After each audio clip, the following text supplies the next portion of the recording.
হ্যাঁ, অর্ধেক মুসলমান অর্ধেক হিন্দু ছিল। গরু গরু খাইতো, আবার ওই যে কবর দিছে। হিন্দু জমিদার বাবু সত্যেন্দ্র কুমার চৌধুরী, কিন্তু তার হয়েছে মুসলমানদের মতো কবর। মানিকগঞ্জের বেতিলা জমিদার বাড়িতে গেলে নজরে পড়বে কবরটি। মুসলমান যেরকম কবর দেয় আমার এরকম পুলিশ না আমার মারি দিবি। মানিকগঞ্জ সদর থানার বেতিলা গ্রামে অবস্থিত এই জমিদার বাড়ি। এই বাড়ির ইতিহাস নিয়ে জনশ্রুতি, সত্যবাবু নামের একজন বণিক আসা যাওয়ার সুবিধার্থে এখানে এই বাড়িটি নির্মাণ করেন। বসত বাড়িটি লোকমুখে বেতিলা জমিদার বাড়ি হিসেবে পরিচিতি লাভ করে। স্থানীয়রা বলছিলেন ধর্মে হিন্দু হলেও এই জমিদারের মুসলিমদের প্রতি টান ছিল, তাই তো মৃত্যুর আগে সন্তানদের বলে যান তাকে যেন কবর দেওয়া হয়। বাবু কইছে বলে কই গেছে যে দেখ মুসলমান যেরকম কবর দেয় আমার এরকম পুলিশ না আমার মারি দিবি, আর যা নামাজা পর নতে না পড়ে আমার গোসল করে মারি দিতে। মারি দিছে মুসলমানের মতো মারি দিয়েছে, দিয়ে এই কবর কাকা করে দিয়েছে বেটা। চারদিকে সবুজ গাছপালার সমারোহে ঘেরা নদীর দক্ষিণ পাশে তৈরি হয়েছে জমিদার বাড়িটি। চুন, পাথর আর লোহার ইস্পাতে তৈরি কারুকাজ খচিত ভবনটি। দোতলা বিশিষ্ট ভবনের নিচতলায় কক্ষ রয়েছে ৮টি করে, মোট ১৬টি। দ্বিতীয় তলায় ৭টি করে, ১৪টি। দুটি ভবনের কক্ষ রয়েছে ৩০টি।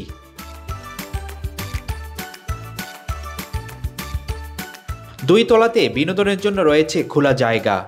বিশাল জায়গা জুড়ে এই বাড়িটির দুটি পুকুরে ৪টি ঘাট রয়েছে, একটি ৪তলা টিনের ঘর, খাবার পানির জন্য নলকূপ, একটি কুয়া এবং ভবনের পেছনে ছোট ছেলে মেয়েদের খেলার জন্য মিনি পার্ক। স্থানীয়দের ধারণা তৎকালে কলকাতা থেকে এ অঞ্চলের সঙ্গে পাটের ব্যবসা করতেই যতীন্দ্র সাহা ও সত্যেন্দ্র সাহা মানিকগঞ্জে এসেছিলেন। পাটের ব্যবসাকে কেন্দ্র করে গড়ে তোলেন সম্পদের পাহাড়। হ্যাঁ, অর্ধেক মুসলমান অর্ধেক হিন্দু ছিল। গরু গরু খাইতো, আবার ওই যে কবর দিছে। ঘোড়া দাবড়াইতো, শিয়াল কুত্তে পালতো।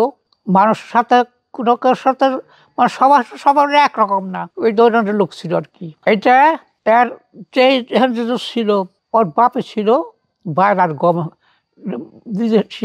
গমস্তা, মানে কর্মচারী, পাটের ব্যবসা ছিল তাদের।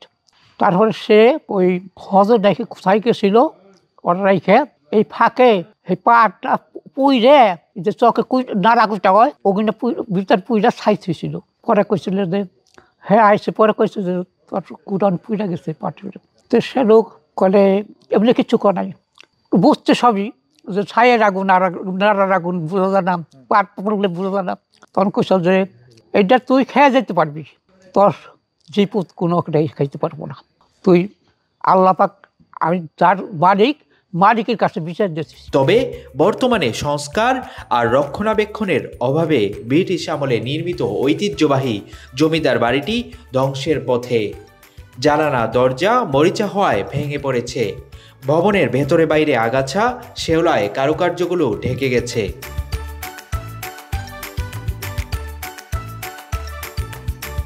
স্থানীয়রা বলছেন এক সময় বাড়িটি দেখার জন্য দেশের বিভিন্ন এলাকা থেকে লোকজন আসত।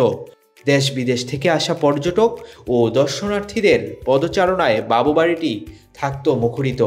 এখন আর তা দেখা যায় না। সংস্কারের অভাবে শত বৎসরের ঐতিহ্য এ বাড়িটি এখন ধ্বংসের দিকে। Abu Bakr Raihan, Daily Sun.